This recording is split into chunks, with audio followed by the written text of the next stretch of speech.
اعوذ باللہ من الشیطان الرجیم بسم اللہ الرحمن الرحیم الحمدللہ رب العالمین الصلاۃ والسلام علی اشرف الانبیاء والمرسلین وسیدنا نبینا بالقاسم محمد وآلہ الطیبین الطاہرین المعصومین ولعن اللہ علی اعدائہم اجمعین اما بعد فقد قال اللہ فی کتابہ المبین وقولہ الحق بسم اللہ الرحمن الرحیم انا اعطیناک الکوثر فصل لربک وانحر ان شانئک ھو الابتر صدق اللہ العلی العظیم۔ تمام تعریفیں، تمام حمد و ثنا اللہ رب العزت کے لیے ہے، جس کے قبضہ قدرت میں ساری کائنات ہے، اور درود و سلام ہو نبی رحمت سرکار دو عالم رحمت دو عالم صلی اللہ علیہ وآلہ وسلم اور آپ کے اہل بیت علیہ السلام پر جو وجہ تخلیق کائنات ہیں۔ مکے کی گلیوں میں ایک شخص جس کا نام عاص بن وائل تھا، مکے کی گلیوں میں ابتر کی آوازیں لگا رہا تھا۔ جیسے نبی کریم صلی اللہ علیہ وسلم کے ہاں بیٹے کی وفات ہوتی ہے تو یہ عاص بن وائل کافر مکے کی گلیوں میں تنزن حضور علیہ السلام کی جو بیٹا کی وفات پر خوشیاں مناتا ہے۔ جب رسول خدا صلی اللہ علیہ وسلم کے تک یہ بات پہنچی تو آپ نے اللہ کی بارگاہ میں دعا کی کہ اللہ تیری رضا پہ میں راضی ہوں، لیکن یہ جو مجھے ابتر کہہ رہا ہے، اس کا ابتر کہنا میرے سینے اور دل کو چھلنی کیے جا رہا ہے۔ تو رب ذوالجلال کی کبریائی نے جب اپنی جلالت دکھائی تو جبرائیل علیہ السلام کے ذریعے آپ نے سورہ کوثر کا نزول کیا۔ آپ نے جبرائیل امین کے ذریعے کہا کہ نبی سے کہنا بے شک تیرا دشمن ہی بے نام و نشان رہے گا، اور ہم تم کو ایسی کوثر عطا کریں گے جس سے ذریعے تیری اولاد کو کثرت عطا ہوگی اور تیرا دشمن بے نام و نشان رہے گا۔ ناظرین، جناب سیدہ فاطمہ اللہ علیہ السلام کا ایک لقب کوثر بھی ہے، اور آج ہم دیکھتے ہیں کہ اہل بیت الاسلام کی جو سادات ہیں وہ جگہ جگہ کونے کونے گلی گلی ہر دنیا میں ہر ملک میں ہیں۔ تو اللہ تعالیٰ نے نبی کریم کی ذات پاک کو جو سادات کی شکل میں پوری دنیا میں پھیلا دیا ہے، اور جو آپ کا دشمن ہے وہ بے نام و نشان ہے، اور انشاءاللہ تعالیٰ قیامت والے دن تک وہ ایسے ہی رہے گا۔ منجم طبرانی میں عبداللہ ابن مسعود رضی اللہ تعالیٰ عنہ سے ایک مشہور روایت ہے، حضور نبی کریم رحمت دو عالم صلی اللہ علیہ وآلہ وسلم نے فرمایا کہ ہر نبی کی ذریت اس کی سلب سے ہے، میری ذریت بھی میرے سلب سے، اور میرے سلب سے جناب علی ابن ابی طالب علیہ السلام سے، اور اس سے میری بیٹی فاطمہ سے ہے، ان سے جو اولاد پیدا ہوگی وہ میرے بیٹے ہوں گے۔ اور آپ نے امام حسن علیہ السلام اور امام حسین علیہ السلام کو اپنے بیٹے قرار دیا ہے۔ ناظرین، آج کی جو میرا موضوع ہے وہ 15 رمضان المبارک، آج امام حسن مجتبیٰ علیہ السلام کی ولادت باسعادت کا دن ہے۔ آپ 15 رمضان المبارک 3 ہجری کو پیدا ہوئے۔ جب یہ خبر نبی کریم صلی اللہ علیہ وسلم کو ملی، جبرائیل نے کہا کہ اللہ کے نبی، آپ کے ہاں اللہ نے جنت کے سردار کو پیدا کیا ہے۔ آپ کا خوشی کا ٹھکانہ نہ تھا، آپ سیدہ فاطمہ سلام اللہ کے گھر تشریف لے گئے۔ جیسے پہنچے تو آپ نے آغوش مقدس میں جناب سیدہ کائنات سید کونین سیدہ فاطمہ سلام اللہ علیہ کی آغوش مقدس میں جناب امام حسن مجتبیٰ کو دیکھا تو آپ کو پیش کیا گیا، آپ نے ان کو چوما، اور جناب سیدہ نے فرمایا کہ بابا جان، یہ تو بالکل آپ کا ہم شکل ہے۔ آپ نے فرمایا بے شک یہ حسن میرا ہم شکل ہے، یہ شبیہ رسول ہے۔ تو حضرت علی علیہ السلام نے اور حضرت فاطمہ نے کہا کہ بابا جان اس کا نام تجویز کیجئے۔ فرمایا اس کا نام اللہ تعالیٰ تجویز کرے گا وحی کے ذریعے۔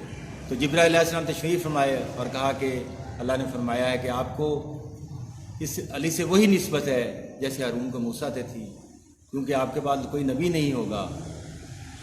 آپ نے فرمایا کہ اس کا نام میں کیا رکھوں؟ تو جبرائیل علیہ السلام نے فرمایا، اللہ نے کہا اس کا نام ہارون کے بیٹوں پہ رکھیں، اس کا نام شبر رکھیں۔ رحمت دو عالم صلی اللہ علیہ وسلم نے فرمایا یہ تو عبرانی نام ہے، تو آپ نے فرمایا کہ اس کا معنی حسن رکھیں۔ تو سرکار دو عالم صلی اللہ علیہ وآلہ وسلم نے اس کا نام حسن رکھا۔ ناظرین، آپ نے سورۃ فلق اور سورۃ الناس کے تعویذ بنا کے امام حسن علیہ السلام کے بازوں پر باندھے۔ اور بعض روایت میں ہے کہ جب جبرائیل علیہ السلام آتے اور آپ کا جھولا جھلاتے تو ان کے پر جو گرتے تھے وہ اس کے بعد سید فاطمہ اکٹھا کرتیں اور ان کو آپ کے تویزوں میں بھر دیا کرتی تھیں۔ ناظرین، حضور نبی کریم صلی اللہ علیہ وسلم نے آپ کے دائیں کان میں اذان کہی اور بائیں کان میں اقامت کہی۔ آپ نے اپنے زبان اطہر کو، زبان مبارک کو امام حسن علیہ السلام کے منہ میں ڈالا اور اپنی زبان کو، امام حسن زبان کو چسوایا اور آپ نے ان کا بوسہ لیا اور کہا کہ حسن و حسین سید اہل شباب الجنہ ہے، یہ میرا بیٹا جنت کا سردار ہے۔ ناظرین، آپ دیکھیں کہ جو بچہ پیدا ہو اور اس کو اللہ تعالیٰ انعام و کرام سے نوازے، اور ابھی آپ نے نہ کوئی جنگ کی، نہ کوئی اسلام کے لیے بہت بڑے کارنامے سمایا سر انجام دیے، لیکن چونکہ دینے تھے اللہ نے ان کو اعزاز و کرامات کے ساتھ اور آیا تطہیر کی چادر میں لپیٹ کر دنیا میں تشریف آوری آپ کی ہوئی۔ ناظرین، آپ کی رسول خدا صلی اللہ علیہ وسلم سے بے پایا محبت تھی۔ آپ ان کو نماز میں بوسے لیا کرتے تھے۔ حضرت اقرا بن عابس رضی اللہ عنہ سے روایت ہے کہ ایک دفعہ حضور نماز پڑھ رہے تھے کہ امام حسن آپ کے دوش پر سوار ہوئے، آپ نے ان کو گلے میں حمائل ہو گئے اور جیسے رکوع و قیود کرتے امام حسن کو اپنے ساتھ ایسے ہی رکوع و سجود کرواتے، اور عین نماز کے دوران عبداللہ بن عمر رضی اللہ عنہ سے روایت ہے کہ آپ نماز کے دوران رسول خدا صلی اللہ علیہ وسلم ان کو چوما کرتے تھے۔ جیسی نماز ختم ہوئی، اقرا بن حابس نے کہا یا رسول اللہ میرے 10 بیٹے ہیں، میں نے تو کبھی ان کو پیار نہیں کیا۔ آپ نے فرمایا جو کسی پر رحم نہیں کرتا اس پر رحم نہیں کیا جاتا۔ فرمایا کہ اپنے بیٹوں سے محبت کیا کرو، میں حسن و حسین سے بے پناہ محبت کرتا ہوں۔ اور فرمایا کہ یا اللہ میاں میں حسن و حسین سے محبت کرتا ہوں، اے اللہ تو بھی اس سے محبت کر، اور جو اس سے محبت کرے گا اللہ بھی اس سے محبت رکھے گا اور اللہ اس کو اپنا دوست رکھے گا، اور جو ان کے چاہنے والے ہوں گے اللہ ان کے لیے جنت میں بھیجے گا۔ تو آپ نے فرمایا حسین، حسن و حسین سید اہل شباب الجنہ، اور یہ میرے بیٹے جنت کے سردار ہیں، اور ان کی بیٹی ان کی والدہ فاطمہ، میری بیٹی فاطمہ نوجوان عورتن جنت کی سردار ہیں۔ اور مسند الحاکم میں صحیح سند کے ساتھ ہے کہ حضرت علی ان کے باپ جو ہیں وہ ان سے بھی افضل ہیں۔ عطا بن یسار سے اور ابو ذرہ سے روایت موجود ہے کہ ایک راہب جب آیا مدینے میں تو اس نے توریت اور زبور میں اہل بیت علیہ السلام کے ناموں کے بارے میں پڑھا تھا اور وہ حافظ تھا ان کا۔ تو جب سیدہ کونین کے گھر تشریف لے گئے تو اس نے کہا کہ مجھے وہ دونوں بچے دکھاؤ۔ جیسے ان کو دیکھا اس راہب نے، تو اس نے کہا کہ یہ تو توریت میں شبر اور شبیر کے ناموں سے ہیں، اور انجیل میں ان کو طائب اور طیب کے ناموں سے یاد کیا جاتا ہے، اور مجھے اپنے رسول کی کچھ صفات سناؤ۔ لوگوں نے جب رسول خدا کی صفات بتائیں تو وہ شخص نے فوری کہا اشہد ان لا الہ الا اللہ واشہد ان محمد عبدہ و رسولہ، اور حلقہ بگوش اسلام ہو گیا۔ یعنی امام حسن علیہ السلام اور امام حسین کو دیکھتے ہی اس نے اسلام قبول کر لیا۔ یہ ان کے چہرے کی برکت تھی کہ کافر بھی راہب بھی دیکھ کر آپ کلمہ پڑھ لیتے تھے۔ آپ نے اپنے بیٹوں اپنے امام حسن حسین سے بے پناہ محبت کی، اتنی محبت کہ رسول اللہ فرماتے تھے کہ یہ عبداللہ بن عمر رضی اللہ تعالیٰ عنہ سے روایت ہے کہ یہ میرے 2 پھول ہیں، یہ دنیا میں میرے پھول ہیں، اور حسن و حسین سے بڑھ کر کائنات میں زمین میں کوئی برتر نہیں ہے، یہ سب سے بہتر ہیں، سب سے افضل ہیں۔ ناظرین کرام، آپ کی ذات پاک امام حسن مجتبی علیہ السلام کی جو اس دنیا میں 15 رمضان مبارک اور 3 ہجری کو تشریف لائے، آپ کی جو اور خصائل کے ساتھ ساتھ جو جس میں آپ ممتاز مقام رکھتے تھے وہ آپ کی سخاوت تھی۔ آپ جود و سخا کا پیکر تھے، بالکل ایسے ہی آپ کرتے تھے جیسے رسول خدا سخاوت کیا کرتے تھے۔ آپ نے اپنے گھر کا نصف حصہ بھی تک بھی بیچ دیا، اور جب دنیا سے گئے تو مقروض گئے تھے، اور آپ کے بعد امام حسین علیہ السلام نے اپنا قرض ادا کیا، اور آپ نے غربا کے لیے اتنا وسیع لنگر دیتے تھے اور اس میں سارے غربا بیٹھتے ہوتے تھے۔ ایک دفعہ مسجد نبوی میں حضرت عثمان کے پاس ایک شخص آیا، اس نے کہا کہ میں غریب ہوں، میری مدد کیجیے۔ آپ نے حضرت عثمان غنی رضی اللہ تعالیٰ عنہ نے ان کو 5 درہم دیے۔ وہ آگے گیا تو امام حسن علیہ السلام کھڑے تھے اور امام حسن مجتبیٰ کھڑے تھے۔ تو جب ان کو دیکھا، ان کے ساتھ عبداللہ بن جعفر رضی اللہ تعالیٰ بھی کھڑے تھے، انہوں نے سوال کیا تو امام حسن علیہ السلام نے کہا کہ سوال صرف 3 صورتوں میں جائز ہے۔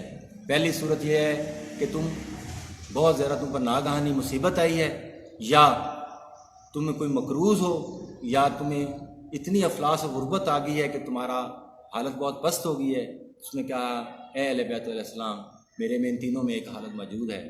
آپ نے اس کو 50 درہم دیے، اور حضرت امام حسین نے اس کو 48 درہم دیے، اور عبداللہ بن جعفر نے حضرت امام حسین نے 49 درہم دیے، اور حضرت عبداللہ بن جعفر نے 48 درہم دیے۔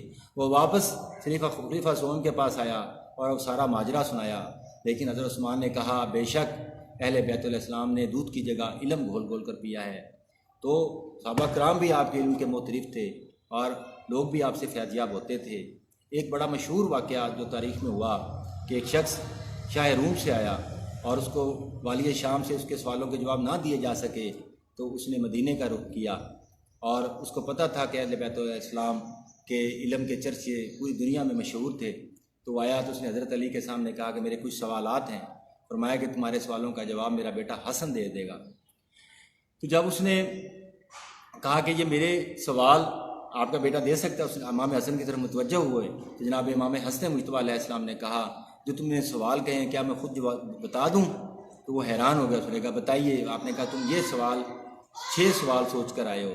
پہلا سوال تم نے یہ کہا ہے کہ حق اور باطل میں کیا فرق ہے، دوسرا سوال تمہارا یہ ہے کہ آسمان اور زمین میں کتنا فاصلہ ہے، تیسرا کہ صبح اور شام تک کتنا وقت ہوتا ہے، یعنی کتنا فاصلہ ہوتا ہے، مشرق اور مغرب کے بعد کتنا بہت ہوتا ہے، یعنی کتنے دن ڈھلتا ہے، وقت میں ڈھلتا ہے، اور چوتھا سوال تمہارا ہے کہ قوس قزح کیا ہے، اور پانچواں سوال تمہارا ہے کہ مخنث کیا ہوتا ہے، اور چھٹا سوال تمہارا ہے کہ ایک چیز ایسے پیدا کی جو اتنی شدید ہے کہ ایک سے بڑھ کر زبردست اور شدید اور اس پر بھاری ہے، وہ کون سی 10 چیزیں ہیں۔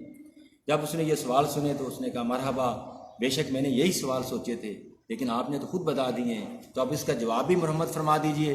تو امام حسن مجتبیٰ علیہ السلام نے درود و سلام کے بعد ان سوالوں کا جواب دینا شروع کیا۔ آپ نے فرمایا کہ حق اور باطل میں اتنا فرق ہے جتنا 4 انگشت کا ہوتا ہے۔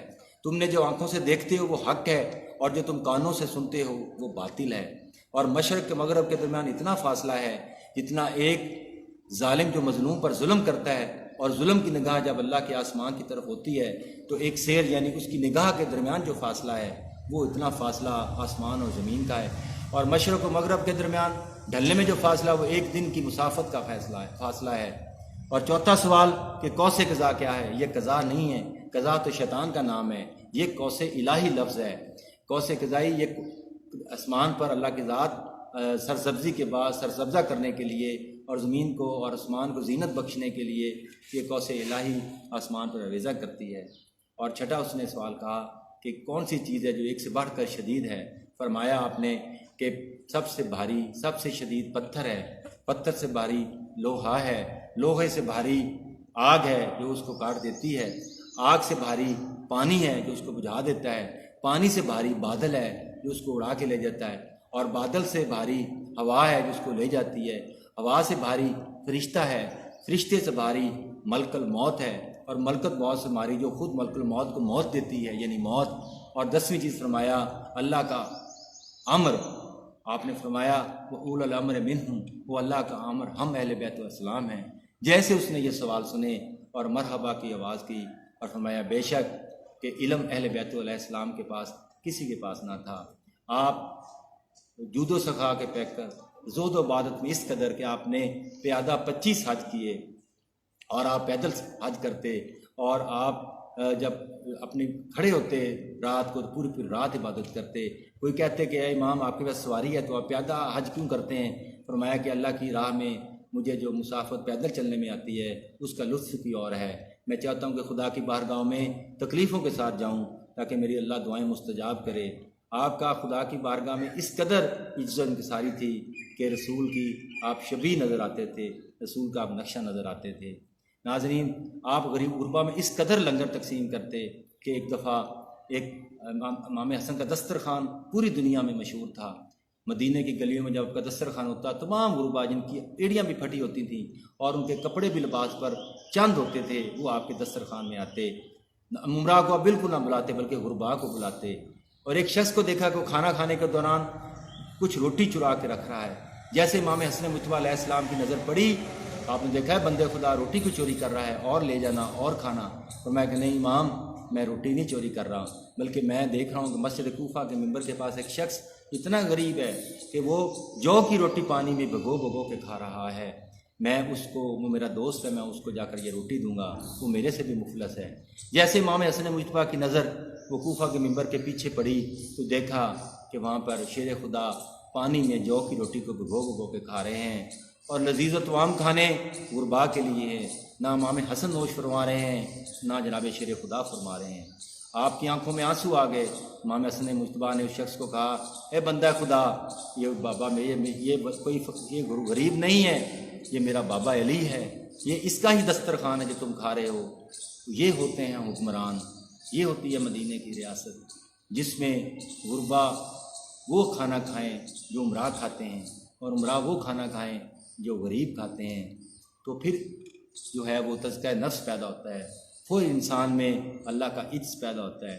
تو اللہ کی بارگاہ میں سرخرو وہی ہستیاں ہوتی ہیں جو خدا کی بارگاہ میں وہ چیز صدقہ کرتے ہیں، وہ چیز خیرات کرتے ہیں جو ان کو سب سے بہترین ہوتی ہے۔